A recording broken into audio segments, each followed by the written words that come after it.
Yes बच्चा। In next page number 92। अब आगे हम पढ़ रहे हैं उसी हम पढ़ रहे थे कोमा के बारे में।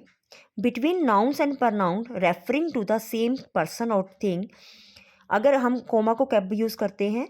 अगर नाउन और प्रनाउन के बीच में जब हमें सेम पर्सन को रेफर करना है, मतलब रेफरिंग हो रहा है सेम पर्सन या thing. For example, mister SP Modi the director of the school came to the meeting. अब यहाँ पे हमने जो है, क्योंकि सेम पर्सन के बारे में बात हो रही है, रेफरेंस हो रहा है उसका बार बार, तो हमने क्या किया, कोमा लगा के पोज दे के सेंटेंस को कंप्लीट कर दिया। और कहाँ यूज़ होता है? To show a brief pause. एक बहुत बड़ा पोज लेना है तो भी हम छोटा पोज लेना है तो हम जो है इसको यूज़ करते हैं कोमा को। For example, when ever you call the dog it comes. जब तुम डॉग को बुलाओगे वो आ जाता है। ठीक है, इस तरह से। अब सेकंड है आपका the semicolon. It shows a greater pause than the comma. It separate a series of clause. जो है ये एक ग्रेटर पोज है कोमा से ज़्यादा जब हमें पोज लेना पड़ता है, रुकना पड़ता है किसी सेंटेंस की सेंस बनाने के लिए, तो हम सेमीकोलन को यूज़ करते हैं। For example, I tried semicolon, I ran semicolon, I won. मैंने कोशिश की, मैं भागा और मैं जीता। ठीक है, अब यहाँ पे हमें कोमा से ज़्यादा हमें पोज लेना पड़ा कि मैंने क्या किया, पहले कोशिश की, मैं भागा, मैं जीता। ठीक है, इस तरह से एक सेंटेंस को सेंस देने के लिए हमने यहाँ पे सेमीकोलन को यूज़ किया, greater pause than the comma. ठीक है, फिर आता है बेटा थर्ड वन, द कोलन में दो डॉट को हम यूज़ करते हैं। वो हम कब यूज़ करते हैं? It shows a greater pause than a semicolon से ज़्यादा पोज लेना पड़ जाए अगर हमें सेंटेंस के अंदर, तो हम कोलन को यूज़ करते हैं। It separate the speaker and his her saying quotations. ये किसको सेपरेट करता है? ये स्पीकर को उसके बोलने की कोटेशन को अलग अलग करता है। For example, Rohan, I am going to New Delhi. अब रोहन ने ये बात कही है कि मैं दिल्ली जा रहा हूँ। ठीक है, तो यहाँ पे हमने कोलन को यूज़ कर दिया। फिर आते हैं बेटा द फुल स्टॉप। अब फुल स्टॉप का तो आपको पता ही है, it is use at the end of a sentence. हम एक सेंटेंस को जब एंड करते हैं तो हम फुल स्टॉप को यूज़ करते हैं, एक डॉट लगाते हैं नीचे की तरफ। For example, I have a book, तो यहाँ डॉट लगा के हमने फुल स्टॉप लगा के हमने सेंटेंस को एंड कर दिया। फिर आता है the platypus swim with its eyes and ear close. यहाँ भी हमने फुल स्टॉप लगा के क्लोज कर दिया। फिफ्थ नंबर पे है द क्वेश्चन मार्क। अब क्वेश्चन मार्क को हम कब यूज़ करते हैं? It is use at the end of N interrogative sentence. जब हम इंटेरोगेटिव सेंटेंस के बारे में बात करते हैं जहाँ पे हमें कोई क्वेश्चन पूछा गया है, या WH वाले वर्ड्स को हम यूज़ कर देते हैं सेंटेंस के स्टार्टिंग में, तो लास्ट में हम क्वेश्चन मार्क को यूज़ करते हैं। For example, have you seen Shanti Priya? क्या तुमने शांति प्रिया को देखा? ठीक है, नेक्स्ट है सिक्स्थ पर the mark of explanation. It is use to end of an explanatory sentence. For example, look at the beautiful rainbow. जब हम फीलिंग एक्सप्रेस करते हैं, ठीक है, हम अपनी कोई फीलिंग को एक्सप्रेस कर रहे हैं, सैड, हैप्पी, या आपका क्या कहते हैं, एकदम से स्टेंज, कोई अचानक से कुछ हो जाना, फीलिंग्स जब एकदम से बाहर आती है, सडनली जो फीलिंग्स होती हैं, तब हम यूज़ करते हैं। सेवंथ है the inverted commas. They are use to separate the actual words of the speaker. ये जो स्पीकर, जो बोलने वाला है, उसके एक्चुअल वर्ड्स को सेपरेट करने के लिए यूज़ किया जाता है। They are also called the quotation marks. इनको कोटेशन मार्क भी बोलते हैं।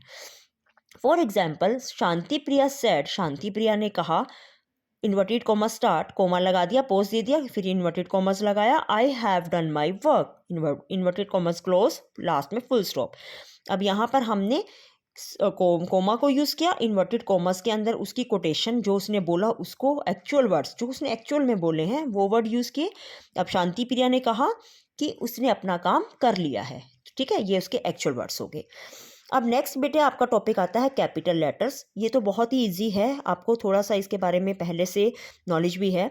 इन a sentence a paragraph there are both capital and small letters. जब भी हम कोई सेंटेंस को लिखते हैं या कोई पैराग्राफ लिखते हैं इंग्लिश लैंग्वेज के अंदर, तो हम कैपिटल और स्मॉल लेटर्स को यूज़ करते हैं। but at the same time all the letters are neither capital or small, so we must know the where use capital letter. but क्या होता है, एट द सेम टाइम हम ना इकट्ठा ही कैपिटल या स्मॉल लेटर को यूज़ नहीं कर सकते, तो हमें ये जानना पड़ेगा कि हम कैपिटल लेटर्स को कहाँ कहाँ यूज़ कर सकते हैं अगर एक सेंटेंस के बीच में भी वो आ रहा है। For example, number 1, every new sentence begin with the capital letter. जो भी नया सेंटेंस आपका स्टार्ट होगा, चाहे वो आपके पैराग्राफ में है, चाहे वो लाइन्स में है, कोई भी आप नया सेंटेंस यूज़ कर रहे हैं, बना रहे हैं, तो आपका पहला लेटर हमेशा कैपिटल होगा। For example, there are 12 months in a year.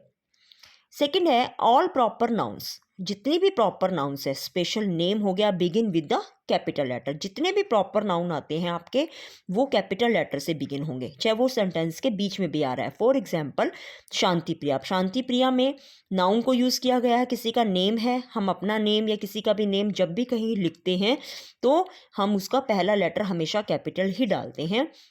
Lives in New Delhi. अब न्यू दिल्ली जो है प्रॉपर नाउन के अंदर आता है, क्योंकि किसी सिटी का नाम है, तो यहाँ पे हमने जो है कैपिटल लेटर को यूज़ किया। थर्ड है I is always written as capital. जब आप आई को कहीं भी लिखते हैं, मतलब आई मीन्स मैं, जो प्रनाउन आप यूज़ करते हैं उसको आप कहीं भी लिखेंगे तो वो हमेशा आप कैपिटल लेटर में ही लिखेंगे। For example, I shall go to the market. बेशक ये सेंटेंस के पहले में हम आई लिखा है, पर अगर ये ही आई किसी सेंटेंस के बीच में भी आता है या पैराग्राफ के किसी के बीच में आता है तो भी हम इसको हमेशा कैपिटल ही लिखेंगे। फिर है some words always begin with capital letter. कुछ वर्ड्स होते हैं जो हमेशा जो है कैपिटल लेटर से स्टार्ट होते हैं, जैसे ओ गॉड, हुर्रे और अस, ये सब क्या है, ये कैपिटल लेटर से स्टार्ट होते हैं। O is always written as capital. जो इस तरह के सेंटेंस को हम एग्जाम्पल के थ्रू बताएंगे, ओह माई हैट, तो यहाँ पर हमेशा हम कैपिटल को ही यूज़ करेंगे। तो आपने ये चीज़ ध्यान रखनी है कि कैपिटल को हम कैसे यूज़ करते हैं। नंबर 6 पे आता है the first word of every line is poetry begins with the capital letter. किसी भी पोइट्री के अंदर अगर हम पोइट्री को लिख रहे हैं या हम पढ़ भी रहे हैं, देखते हैं हम कि हमेशा पोइट्री का जो पहला लेटर है एवरी लाइन में वो हमेशा कैपिटल ही आता है। जैसे Johny Johny yes papa, eating sugar no papa, open your mouth ha ha हा। तो इसमें देखो जे, ई और ओ तीनों क्या है, कैपिटल लेटर से स्टार्ट है। ठीक है। 7th है the first word written in the inverted commas always begin with the capital letter. अभी हमने इन्वर्टेड कॉमर्स के बारे में पढ़ा, तो वहाँ पर इन्वर्टेड कॉमर्स के अंदर जो भी स्टेटमेंट या कोटेशन लिखी जाएगी बेटा, वो हमेशा कैपिटल लेटर से ही स्टार्ट होगी, क्योंकि वो जो भी स्पीकर है उसका एक्चुअल वर्ड्स है। ठीक है, जो उसने कहा। For example, Shanti Priya said inverted commas the Taj is in Agra. अब द का टी बड़ा आ गया, ठीक है, ताज क्योंकि प्रॉपर नाउन में आता है, किसी जगह किसी पर्टिकुलर उस नाउन को इंडिकेट कर रहा है, तो यहाँ पे टी बड़ा आ गया। आगरा किसी प्लेस का नाम है, प्रॉपर नाउन के अंदर आता है, तो हमने ए भी बड़ा डाल दिया। तो ये आपने ध्यान से देखना है और करना है इसको। अब यहाँ पर बेटा ए एक्सरसाइज है, use punctuation mark and capital letter whenever necessary while rewriting the giving sentence. अब आपको ये जो है एक्सरसाइज बुक के अंदर ही करनी है, आप अपनी प्रैक्टिस करेंगे बुक पर। ठीक है, आपने यहाँ पे कैपिटल लेटर वाला कंसेप्ट भी यूज़ करना है और पंक्चुएशन मार्क वाला कंसेप्ट भी यूज़ करना है, जो मैंने अभी आपको लास्ट वीडियो में भी बताया है। तो आप ये खुद से ट्राई करेंगे बेटा। फिर जो है नेक्स्ट क्लास में मैं इसकी जो है आंसर की आपको शेयर करूंगी, बट मैं श्योर नहीं हूँ कि मैं नेक्स्ट क्लास में करूँगी, क्योंकि ये ना हो कि मैं नेक्स्ट क्लास में आपको कह रही हूँ तो आप करें ही ना इसको। आपने खुद से ट्राई ज़रूर करना है। जब भी आपके पास आंसर की आएगी आप अपने आंसर्स मैच करेंगे। ठीक है बेटा, तो आपने ये जो है पेज नंबर 93 पर जो एक्सरसाइज है इसको कंप्लीट करना है।